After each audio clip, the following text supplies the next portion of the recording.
everybody. We're going to do the next chapter of Rump. We're on chapter 31. Third day's the charm. I bet you know what third day he's talking about. In our last chapter, Rump discovered his full name is Rumpelstiltskin. And now he's heading back with Frederick and Bruno to the Miller and Opal and Red for the culmination of our story. We've got this and then one chapter and then the epilogue at the end. Third day's the charm. Archie slept soundly in the basket, caked in mud and swaddled tightly in his blankets. He needed to go back to his mother, and he would, and I knew that now. Nothing was binding me anymore, not the Miller or the gold or the Rumple. I knew I could set everything right, and I started to spin the final stages of my plan in my mind. But, I bet you thought you were clever, didn't you, butt? Said Frederick. He was still pointing his arrow at me as we walked. He trembled less and less the further we got from the trolls and the closer we got to the castle. He had to walk because apparently the horses got spooked when Frederick and Bruno ran screaming and the carriage took off without them. I bet you thought you could outsmart us, Frederick continued. Are you friends with the trolls then? Father always said you were an unnatural demon. Maybe you're a little demon troll. Bruno whimpered and stepped further away from me. He looked as if he thought I would turn into a troll and eat him. Trolls are actually quite nice, I said. They're much nicer than you. Ha! Scoffed Frederick. You are a little demon. The sky was lightening, and we were almost back to the castle. As we traveled, I scanned the sides of the road for what I needed. With all the gold in the castle, and the pixies were naturally drawn to this place. They had to be nests everywhere. I looked carefully between rocks and nooks of trees, and there I could see one resting just inside a hollow log. Where are you going? Frederick said as I fearlessly moved off the road. Oh, nature calls. Oh, get back over here or I'll shoot you. Oh, now, Frederick, I don't think I'll be able to spin gold if you do that very well, now do you? I smiled back at him, enjoying his furious expression. Bruno pranced back and forth like he might wet himself. When I reached the trees, I gingerly removed the pixie nest and placed it in the side of Archie's basket. The ground was still frozen, so I knew the pixies would be sleeping. I found two more in the shrubs and then another sticking out from a shallow crevice between roots of a tree. That one was shiny. I looked closer, and to my surprise and delight, the nest was woven of fine strands of gold. But King Barf hadn't been able to keep all the gold safe. All right, come on, get out here now, or I'm going to come in there after you, said Frederick. Quickly, I tucked Archie's blankets around the nests, and hid them. Then I took off my coat and clawed into the ground hard for dirt and piled it up in my coat. Archie slept soundly through all of this. Mothers all over the kingdom might like to know the troll's recipe for sludge. Lastly, I reached in my satchel and pulled out Opal's necklace and ring. I tucked them into Archie's blankets in hopes that they would soon be returned to Opal, their true owner. But, shouted Frederick, if you're not back here in 10 seconds, I'll come there and I'll drag you out by your ears. He sounded angry and serious now, so I rolled up my coat and I tucked it beneath my arm. You are a strange little demon, said Frederick as I came out from the brush. What do you want with a baby anyways? I just smiled because I knew they wouldn't believe even the tiniest speck of my story. As we reached the castle, the sun rose fully in the sky, its rays bursting all around the towers of the turrets. I took deep breaths of the cold morning air. This was it. This was time to face all my tangles and traps. As we walked through the gates, I felt one of the pixies' nests shift under my arm. That was very foolish of you, said the miller. Your friend was afraid you had left her to die. Red was on the floor, still bound and gagged, and she had a fresh, large welt on her cheek. The miller had hit her again. My baby, Opal cried. Give him to me. The miller shoved Opal back, and as she rushed forward, he's not your baby anymore, silly girl. You can have another. Opal collapsed on the floor, sobbing. Bruno knelt down next to her and patted her on her back. Now spin the gold, boy, the miller said. No, I said. All the bravery I had felt in the presence of Frederick and Bruno, the miller still frightened me. What? Said the miller. His voice was soft and dangerous. Red looked at me. Her eyes were wide with confusion. A faint hum came from the nests in the blanket. No one else seemed to notice the hum, but to me it was a shrill. I was shaking. The miller's face was nearly purple. He clenched and unclenched his fists, and all the power that I had felt hours before had just abandoned me, and my words felt small and weak. I won't spin. I won't. Oswald stepped closer to me, his belly pressed against Archie's basket, and the nests the humming grew even louder now. Archie began to squirm, and he chirped like a small bird. Maybe it was a pixie's chirping. We made a bargain, boy. What do you think will happen with your little friend if you don't keep your end of the bargain? Oh, bargains, bargains, bargains. I saw it now. The answer. You have not kept your bargain. What?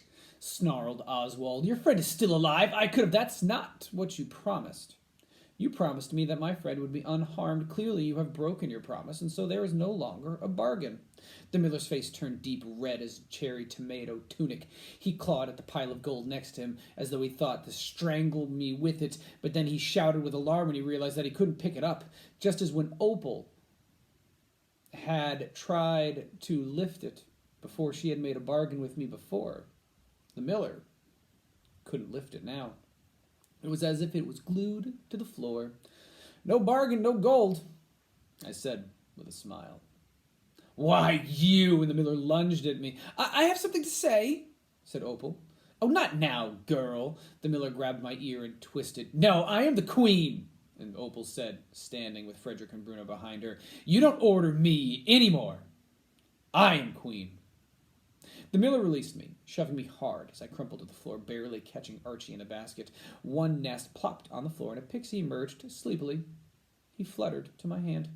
You, said Opal, pointing a trembling finger at me. You told me that if I guessed your name in 3 days, you would give me back my child. I stared at Opal. She wanted to play guessing games now? I don't think... No, she screamed. You promised, and I'm going to tell you your name, and then you will give me back my baby boy. She paced before me. Everyone was silent, waiting to see what she would do. Your name isn't Robert. No, it's not Balthazar, Nebuchadnezzar, no, or any of the Krungleshanks, or any of the Shanks' names I guessed. I know your name, demon. She whirled on me, full of gleeful triumph. Your name is Rumpelstiltskin. She tilted her head back and laughed maniacally. Behind her, Frederick and Bruno grinned like they had some delicious secret that they had shared. They must have heard me say my name by the apple tree. Rumpelstiltskin, yes, that was my name. I had almost forgotten just for a moment that I had still been Rump, small and helpless. But I wasn't. I wasn't stupid, I wasn't weak, I wasn't tangled in a million ways. I was strong and smart. I was a stiltskin. I pulled myself off the floor, and a pixie flittered away. Now give me back my baby, Opal shouted. She ran to the basket and snatched Archie. Another nest rolled to the floor. Opal screamed when she looked at Archie, seeing there's mud caked on his face. What have you done to him, you demon? She rushed at me, claws outstretched, teeth bared like a wild beast. Now was the time. And it all happened. In a moment. In a flash. Somehow my brain sped up so that everything around me seemed to slow down. All the things I knew now, my name, my destiny, my power, they all converged and made me strong, and they made my mind clear. So I knew what I had to do. Watch your step. That's what the witch had told me. I shouted, watch your step!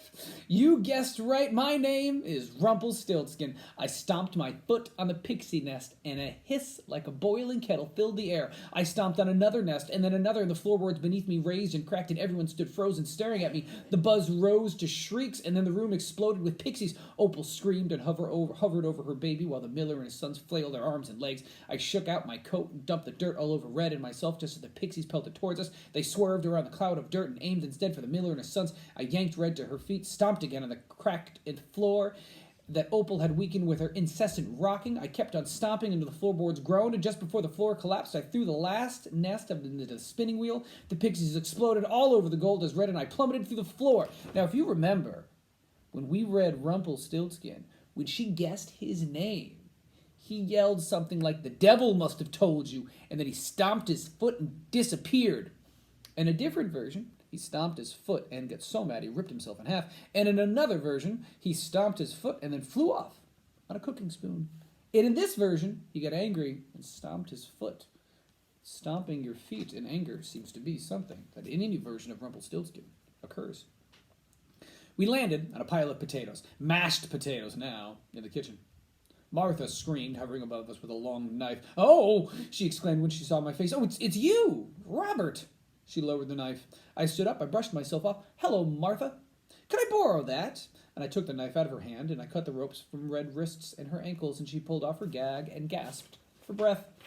Martha looked from the ceiling down to Red, and then to me, and shouts and screams echoed from above us. The pixies must be going nuts with all that gold. What in the world is going on, Robert? My name's actually not Robert, I said to Martha. It's Rumpelstiltskin. What? Rumpelstiltskin, it's a wonderful name. I'll tell you my whole story some other day, but right now I've got to go. It's a really good story, by the way.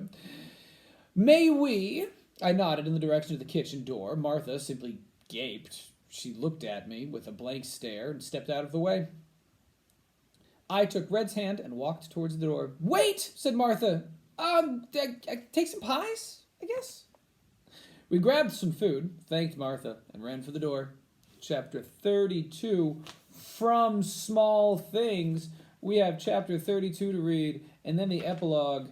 The epilogue ends on page 257. We are currently at page on 253. We've only got a few more pages to finish off. We will be finishing this tomorrow on Thursday, and then next week we'll start our new one. Miss Frisbee and the Rats of Nim. I hope you have a wonderful afternoon. We'll see you next time, everybody.